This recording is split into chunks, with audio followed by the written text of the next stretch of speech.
네, 안녕하십니까. 금년 들어서 두 번째 한국사 능력검정시험 심화시험 제58회 시험이 오늘 4월 10일 날 실시가 되었습니다. 네, 오늘은 먼저 1번부터 10번까지 문제들을 복습하는 영상 만들어 보겠습니다. 먼저 1번 문제는 1점짜리 선사시대 문제가 나왔으니까 가볍게 보겠습니다.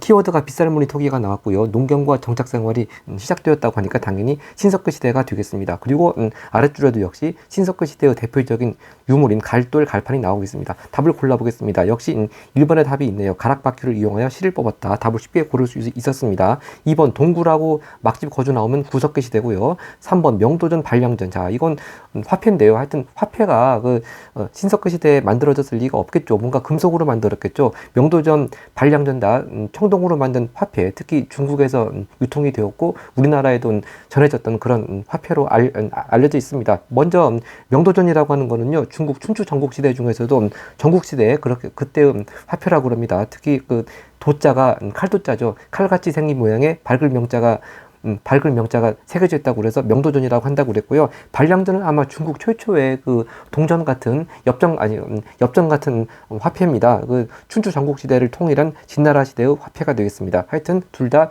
신석기 시대와는 전혀 거리가 먼 화폐들입니다. 4번 선지 거푸집 이용해서 세형동검. 세형동검은요, 저희가 누누이 말씀드립니다만 동자가 들어가긴 하는데 청동기 시대만 만들어진 것이 아니고 청동기 후기부터 철기 시대 전기까지 만들어진 것이기 때문에 이것이 딱히 정답으로 그렇게 나오는 그런 경우를 거의 본 적이 없는 것 같습니다. 4번 철제 농기구 하면 당연히 철기 시대니까 답하고 거리가 멀겠습니다. 가볍게 보고 2번으로 갑니다. 네, 이번 문제는요, 나라 얘기가 나오니까 고조선이든 아니면 고조선 멸망 후에 초기 철기 시대의 여러 국가들이 나올 차례입니다. 자, 먼저 첫 번째 동그라미부터 보겠습니다. 좌장군 얘기가 나와 있고, 누선 장군 얘기가 나와 있는데 이 사람들이 누군지 이름은 안 나와 있네요. 근데 바로 세 번째 줄에 키워드가 나와 있습니다. 왕검성 얘기가 나오고, 우거왕이 나오죠. 왕검성은 바로 고조선의 수도고요. 우거왕은 고조선이 멸망할 때 마지막 왕이고, 또 고조선을 멸망을 시킨 사람은 두 번째 동그라미 한나라 무제입니다. 딱 그럼 고조선이 되겠습니다. 네. 참고로 말씀드리자면은 여기 자료에 나오는 좌장군이라고 하는 사람은 순채라고 하는 사람이고 누선장군이라고 하는 사람은 양복이라고 하는 사람인데 옛날 아주 한국사 능력 검정시험 고급 시험 때 좀 한두 번 나온 적이 있는 사람들인 것 같습니다. 하여튼 고조선에 대한 설명을 찾아와 보겠습니다. 1번 동맹은 역시 고구려의 제천 행사고요. 땡. 2번 신지 읍차란 지배자. 자, 3안에는요, 왕이란 직책은 없었고, 군장의 명칭이 신지읍차라고 그랬고, 또 동해나 옥저, 그런데도 역시 왕은 없었고, 군장의 이름은 읍군삼로라고 그랬죠. 하여튼 고조선과 관련이 없겠습니다. 3번 도둑질한 자에게 12배. 자, 이 도둑질 얘기가 나오니까 이게 낚일 수가 있는데요. 이게 이제 뭐하고 헷갈리면 여기에 낚일 것 같냐면은 고조선에도 범금 8조가 전해진다고 그랬죠. 그 중에서 세 가지 정도가 전해지는데 특히 남의 물건을 도둑질하면 어떻게 한다. 그것을 어렴풋하게만 알고 있으면 여기 3번 선지에 낚일 것 같습니다. 근데 고조선의 범금 8조에서요. 도둑질 관련 내용은 어떤 것이었습니까? 남의 물건을 도둑질하면은 노비로 삼는다죠. 뭐 몇 배로 갚는다 그런 게 아닙니다. 그러면서 그걸 통해서 그 시대의 사회성을 알 수가 있는 것이 남의 물건을 훔치면 처벌받는 거니까 사유재산 제도가 있었다. 그리고 노비로 삼는다고 하니까 신분제가 있었다. 그런 내용이 또 알 수 있는 걸로 추론되고 있었습니다. 하지만 12배로 갚는다 그런 내용은 고조선 범금 8조에는 없었죠. 바로 이렇게 도둑질한 자에게 12배 배상한다. 이것이 바로 일책 12법이라고 하죠. 일책 12법. 이 일책 12법이 시행된 나라는 부유하고 고구려가 되겠습니다. 네. 그래서 도둑질한 자에게 어떻게 이렇게 처벌 내용 나온다고 그래가지고 고조선하고 헷갈리지 않도록 범금 8조의 내용하고 일책 12법 내용을 잘 구별을 해야지 낚이지 않을 것 같습니다. 3번 선지 음락 간의 경기를 중시하는 책화에 여기 넘어가지 말라고 하는 거였죠. 바로 동의의 제도였고요. 책화. 바로 그럼 답은 5번밖에 없네요. 왕 아래에 상, 대부, 장군 등의 관직이 있었다. 아까 전 자료에 좌장군, 누선장군, 장군 직책 나왔고요. 또 우가왕, 왕도 나왔습니다. 그래서 1번부터 4번까지가 답이 될 수 없다는 걸 확실히 알면 답은 5번밖에 될 것이 없겠습니다. 고조선의 직책으로 그래서 왕도 있었고 상, 대부, 장군이 그 아래에 있었다고 하는 거 다시 한번 정리를 하고 일책 12법과 고조선의 범금 8조 헷갈리지 않도록 다시 한번 정리를 할 필요가 있겠습니다. 다음 3번으로 가겠습니다.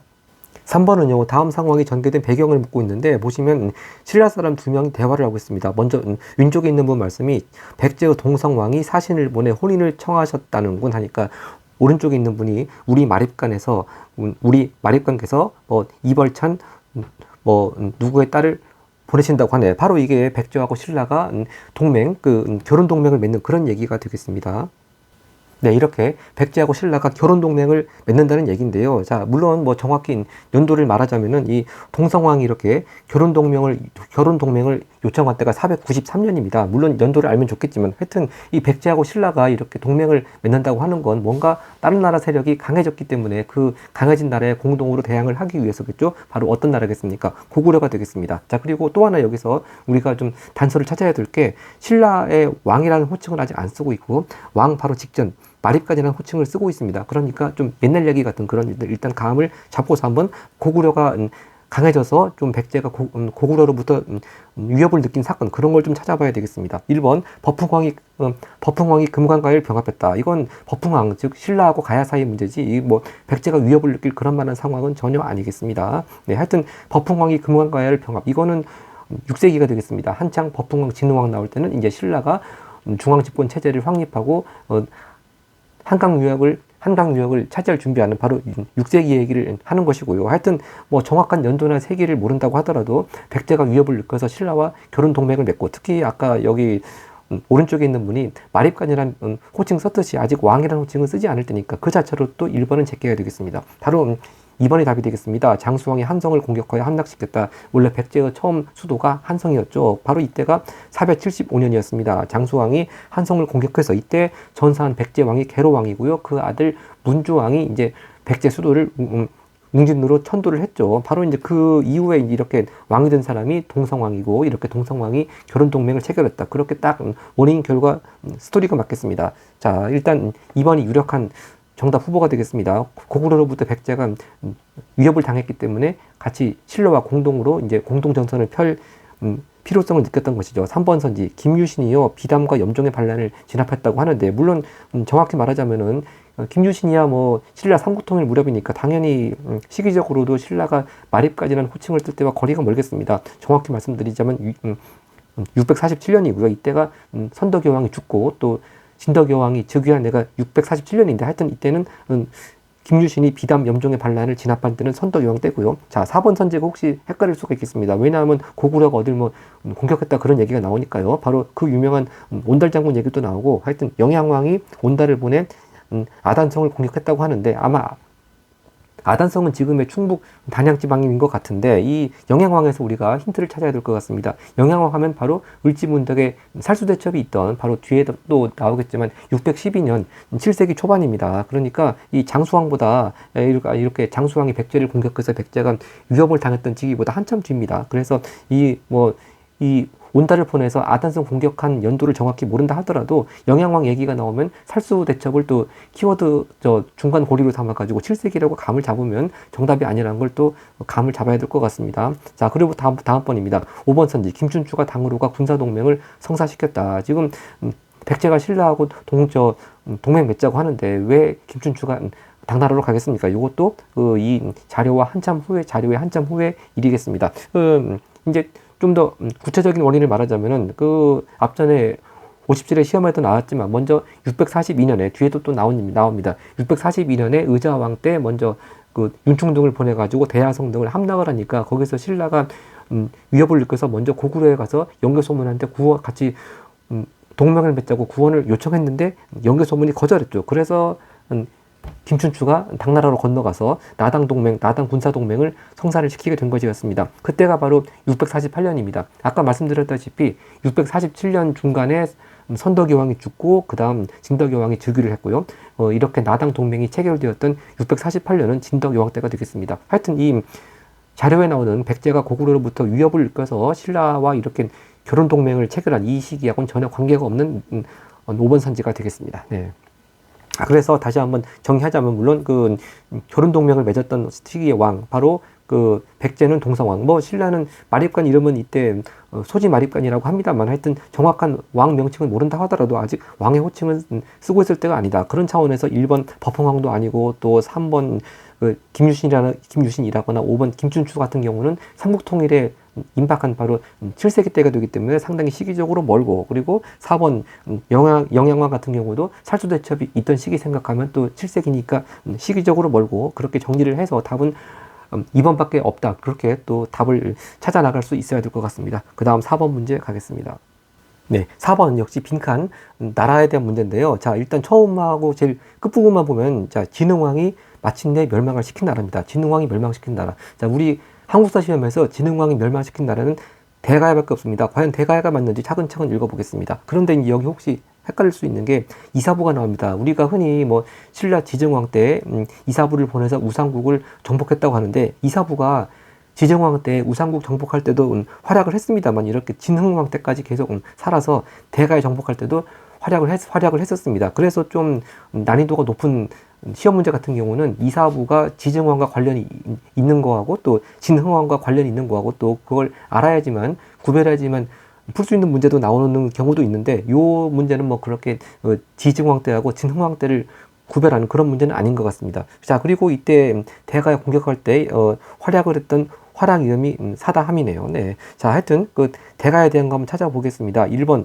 안동도호부가 설치된 경인데요. 도호부 얘기가 나오면 당나라가 주변 지역이나 나라들 복속을 시킨 다음에 그 지역을 다스리기 위해서 설치한 기구 보고 도호부라고 하죠. 안동도호부. 이 안동도호부라고 하는 거, 동쪽을 안정시키는 도호부다. 바로 고구려를 멸망시킨 다음에 당나라가 설치를 한 것이 되겠습니다. 이 진흥왕이 고구려를 멸망시키지 않았죠. 그런 면에서 1번은 땡입니다. 2번 선지 22담로의 왕족 파견, 이거는 또 백제 얘기죠. 특히 백제의 무령왕, 진흥왕이 백제를 멸망시킨 것은 아니죠. 땡. 3번 중앙관제가 삼성육부로 정비한 계기를 파악한다. 바로 삼성육부 하면은 한국사에서 최초로 나오는 게 발해고요. 발해는 당나라 영향을 받았습니다. 자, 그런 면에서 역시 진흥왕이 뭐 발해를 멸망시킨 것도 아니고요. 4번 선지 최고 지배자의 호칭인 이사금의 의미를 검색한다. 자, 아까 전에 신라의 왕이란 호칭을 쓰기 전에 마립관이라고 했습니다만, 마립관 전의 명칭이 이사금이었죠. 그 전에가 차차웅, 뭐 전에가 거서완, 그렇게. 하여튼 결국 자기 나라 신라 얘기하는 거니까 말이 안 되고요. 결국 답은 5번밖에 없겠습니다. 바로 대가야란 말은 안 나오지만 앞전의 문제에서 3번의 1번 선지 버풍왕이 병합시킨 금관가야는 김해 쪽이고요. 바로 이렇게 진흥왕이 또 멸망을 시킨 대가야는 고령 지역이죠. 그래서 금관가야가 멸망한 다음에 이렇게 고령 지역의 대가야를 중심으로 후기 가야 연맹이 이렇게 성장해 나갔습니다. 네. 자, 그런 면에서 뭐 다른 이 진흥왕이 멸망시킨 나라가 대가야라는 것만 알면은 답을 5번으로 쉽게 찾을 수 있을 것 같고요. 설사 이걸 모른다고 하더라도 논리적으로 따져보면은 다른 1, 2, 3, 4번은 뭐 진흥왕이 멸망을 시킨 나라들이 아니니까 답이 될 수가 없겠습니다. 자, 그리고 다시 말씀드리지만 특히 이사부가 나오는 문제로 지정왕 때의 활약과 진흥왕 때의 활약을 또 구별해야 되는 그런 어려운 문제가 나올 수도 있기 때문에 그 점도 다시 한번 확인을 하고 다음 페이지 가겠습니다. 네, 다음 페이지 5번 문제는요, 연표 문제고요. 이 전투가 벌어진 시기를 찾는 것입니다. 자, 여기 성이 하나 있는데요. 대감성이라고 하네요. 그리고 당의 황제가 직접 대군을 이끌고, 그러면 당나라 태종이겠네요. 자, 그런데 이 대감성 전투하면 정확한 연도를 모르죠. 근데 아주 쉽게 답을 찾아갈 수 있는 키워드가 맨 마지막 학생이 말하고 있습니다.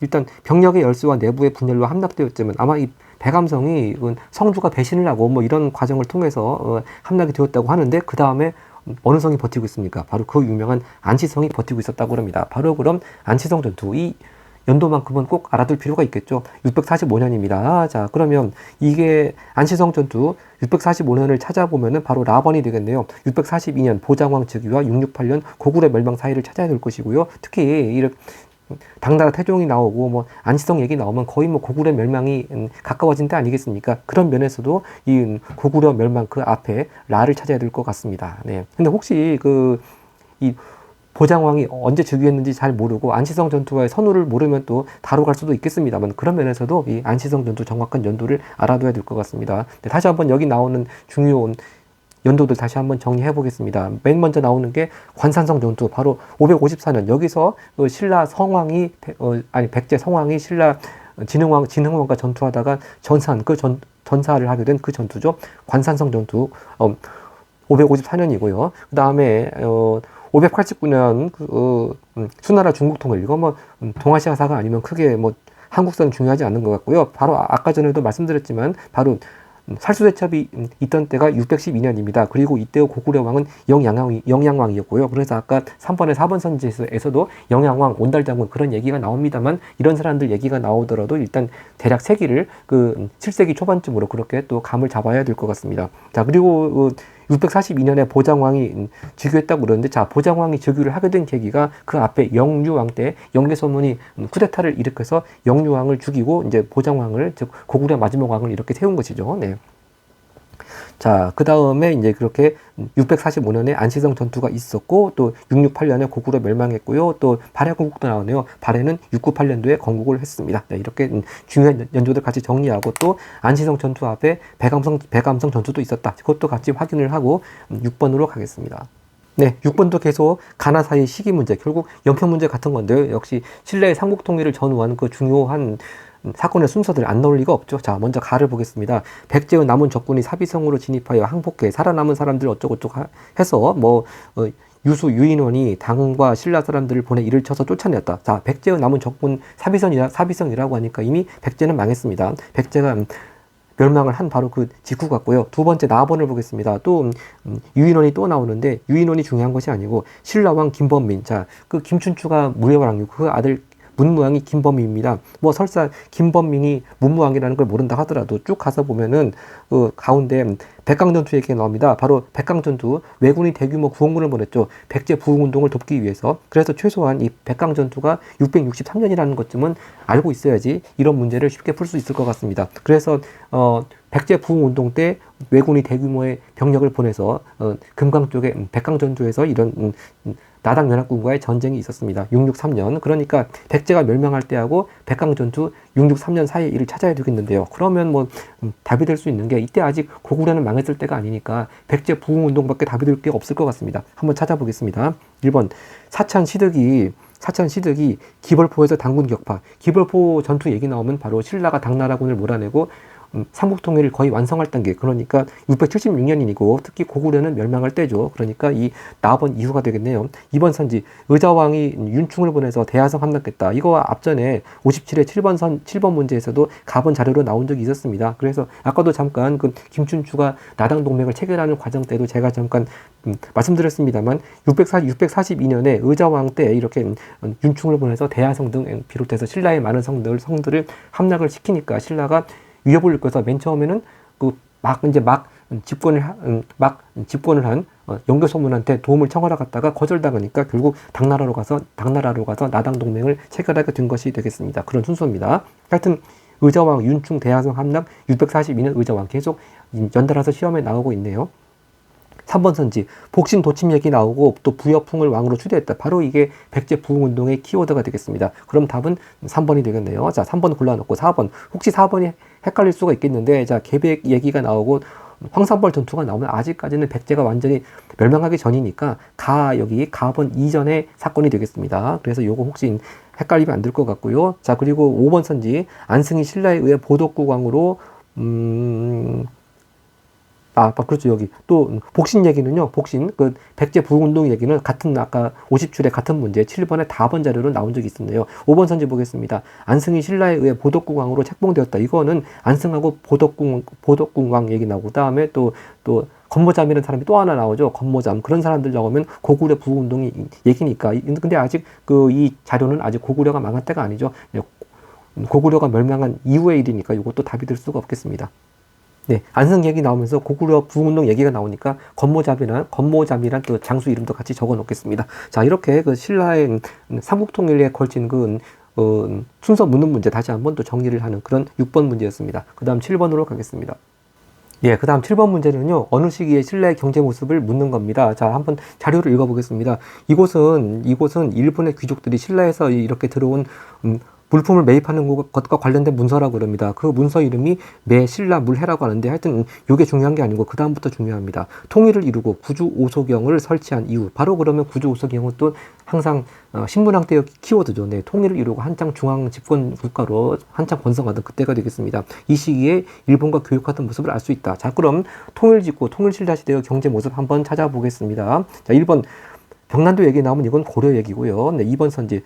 조세 수치를 위해 촌락문서 바로 이거네요. 네, 자 그런데 이 재밌는 것이 여기서 그 자료에 나오는 매신라물해라고 하는 그 자료가 이게 만들어진 때가 752년입니다. 752년은 일본에서는 바로 나라시대죠. 나라시대. 네, 근데 이 매신라 물회가 이 발견된 장소하고요. 그 다음에 이 촌락문서가 발견된 장소가 똑같습니다. 일본 그 나라의 그 도다이지, 동대사라고 하는 도다이지 안에 정창원, 일본 발음으로 쇼션이라고 하는 창고에서 이게 다 발견됐습니다. 네, 매신라 물회, 촌락문서 다 이렇게 같은 시기에 세워진 이 일본 도다이지 안에서 발견됐습니다. 하여튼 답이 될 수 있는 건 2번이 확실하겠습니다. 3번 철 얘기 나오고 낙랑군 얘기 나오면 이건 가야 얘기고요. 땡. 4번 우경을 처음 시작했다. 이건 신라 얘기는 맞지만 통일 전에 지정왕 때의 얘기가 되겠습니다. 네, 5번 선지 수도에 도시부라는 관청을 설치하여 시장을 관리하였다고 했는데요. 자, 이게 혹시 여기에 낚일 수도 있겠습니다. 왜냐하면 신라에서도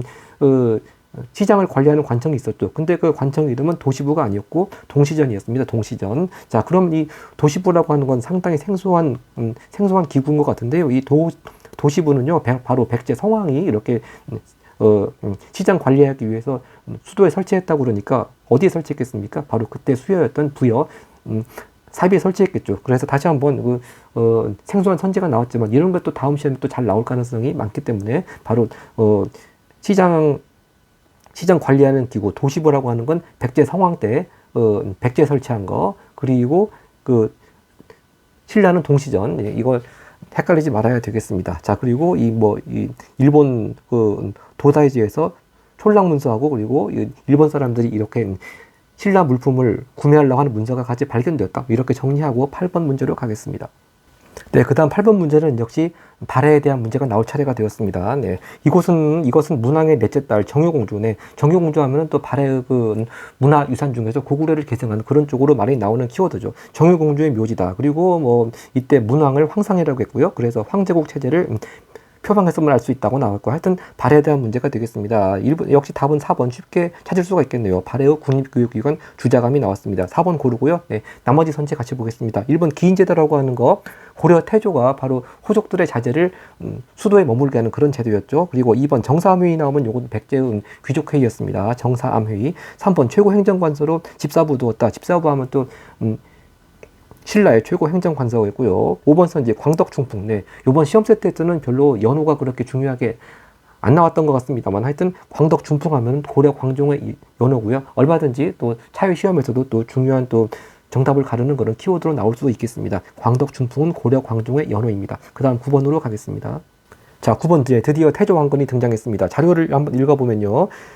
왕이 구원을 요청하자. 어느 왕이 구원을 요청했나 보겠습니다. 자, 태조는 장수에게 명해서 이제 구원하게 했는데요. 바로 견훤이 등장했네요. 견훤이 구원병이 아직 도착하지 않은 것을 알고 이제 갑자기 왕경에 침입했다. 이 왕경이 신라의 경주라는 것을 알 수 있겠습니다. 마지막에 보면은 바로 구원을 요청했던 왕이 지금 어디 가서 놀고 계신지 아면 포석정에 가서 이렇게 연희를 즐기느라 지금 놀고 있습니다. 이 왕이 누구겠습니까? 바로 슬플 애자가 들어가는 경혜왕이 되겠습니다. 자, 그러면 이렇게 경혜왕이 후백 때 견훤의 공격을 당했고, 이제 이때 아직 왕건의 구원군은 아직 도착을 하지 않은 상황. 이 상황 이후에 전거된 사실부터 먼저 찾아보겠습니다. 1번 김흠돌 반란. 요거는 통일 직후에 신문왕 할 때 나오는 키워드죠. 김흠돌. 전혀 시기적으로 거리가 멀게 되겠습니다. 2번 장문유 얘기 나오면은 장문유가 당의 등주를 공격했다. 장문유는 발해 무왕 때 대조영 다음 이대왕이 무왕이죠. 그 다음에 아까 봤던 문왕이고요. 하여튼 이 장문유가 당의 등주를 공격한 때도 역시 한창 시기적으로 멀겠습니다. 700 몇 년 때니까 8세기 초반일 테고요. 자, 그리고 벌써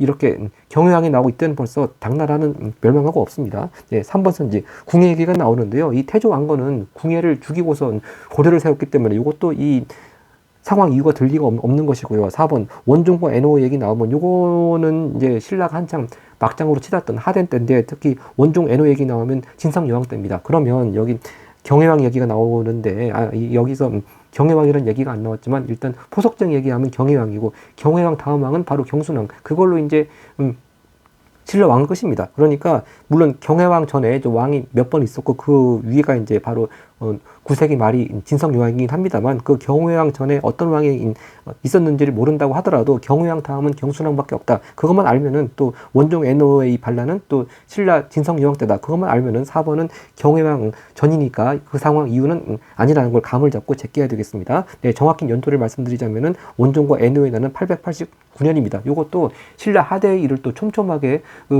순서를 묻는 문제가 나올 때가 있으니까 원종 애노의 왕은 889년 진성여왕, 이것도 다시 한번 확인하면 좋겠습니다. 네, 드디어 5번 경순왕 얘기가 나오네요. 경우여왕 다음에 경순왕, 신라의 마지막 왕이었고 경순왕 김부가 바로 고려 왕건한테 이렇게 신라를 바친, 즉 항복을 한 거죠. 항복하고 귀순한 때가 935년이 되겠습니다. 바로 그래서 935년에 이렇게 신라를 갖다 바치고, 그리고 또 경순왕은 경주 지방의 사심관이 되었죠. 사심관이라고 하는 게 이제 호족 같은 그런 유력 지방의 유력 인사들로 하여금 자기 지역을 담당하게 하는 그런 제도였습니다. 자, 그래서 일단 이 자료에 나온 포석정의 왕이 경애왕이라는 걸 감만 잡을 수만 있다면 그 다음이 경순왕이니까 답을 5번으로 쉽게 고를 수 있어야 될 것 같습니다. 자, 그리고 좀 더 보충해서 말씀드리자면요, 이 후상국 통일과 관련된 순서도 상당히 시험에 그 순서가 잘 나오는 경우가 많은데, 이렇게 왕건이 경혜왕을 도와주러 갔다가 견왕군한테 견왕군한테 패하게 됩니다. 그 전투가 바로 공산전투입니다. 이때가 927년이고요. 이 공산전투란 이름으로 해가지고 벌써 지난번 시험에 10번에 1번 선지로 나온 적이 있었습니다. 그래서 여기는 공산전투란 명칭은 나오지 않더라도 왕건이 경혜왕을 도와주기 위해서 갔다가 견왕군한테 패한 전투, 공산전투 927년. 근데 그 다음에 또 견왕군한테 이어서 고려와 후백제의 전세가 역전되는 전투가 있죠. 그건 또 고창전투가 되겠습니다. 네, 제가 추가로 적겠습니다. 네, 이렇게 공산전투에서는 왕건이 패했지만 고창전투에서는 또 왕건이 이겨서 고려와 후백제의 전세가 역전되었다. 이런 의미에서 그 태조와 견훤과 경혜왕 나온 김에 같이 공산전투와 고창전투 각각 순서도 알아두고 또 정리해두면 좋을 것 같습니다. 그 다음 오늘 영상의 마지막 10번으로 가겠습니다.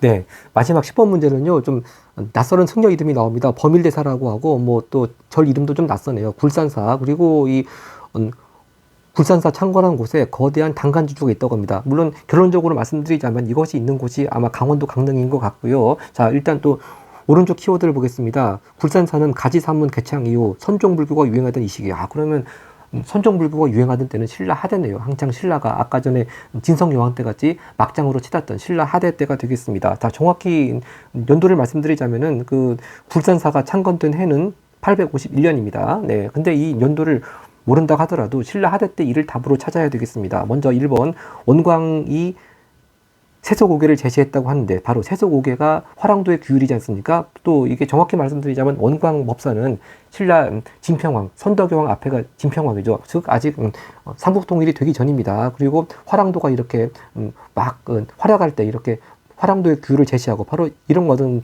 통일 전이니까 특히 신라 하대와 아무 관계가 없겠고요. 자, 2번하고 3번이 좀 헷갈릴 수가 있겠습니다. 다 이게 삼국통일 이후에 그런 그 문화에 관한 얘기이기 때문에요. 2번 선지 김대문이 화랑세기를 저술했다. 아마 이게 신라 중대 때일 것 같습니다. 통일한 이후에 7세기 말쯤 되는 것 같고요.